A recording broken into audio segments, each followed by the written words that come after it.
তবু আমি এসছি।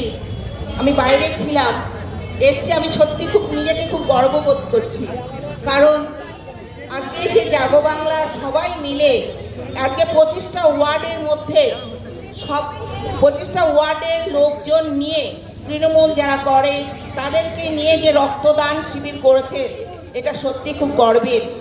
এর জন্য জাগো বাংলার সদস্যদের আমি ধন্যবাদ জানাই।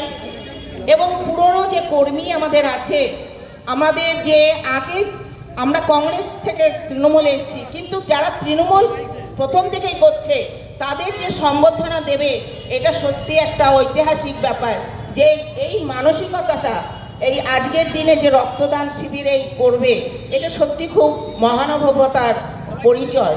আজকে আমি বলবো যে রক্তদান হচ্ছে মহৎ দান। বৈজ্ঞানিক তরফ থেকে অনেক কিছু তৈরি হতে পেরেছে, কিন্তু রক্ত তৈরি হতে পারেনি। এটা ম্যান টু ম্যান ভ্যারি করে। আজকে তাই বলছি যে রক্তদান যারা করছে, অনেক পেশেন্ট, অনেক রোগী বাঁচবে।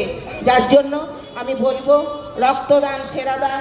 এবং যারা রক্ত দিচ্ছে তাদেরকেও আমি কুর্নিশ জানাই এবং সবাইকে ধন্যবাদ জানিয়ে আজকে আমি আমার ছোট্ট কথা শেষ করছি। নমস্কার।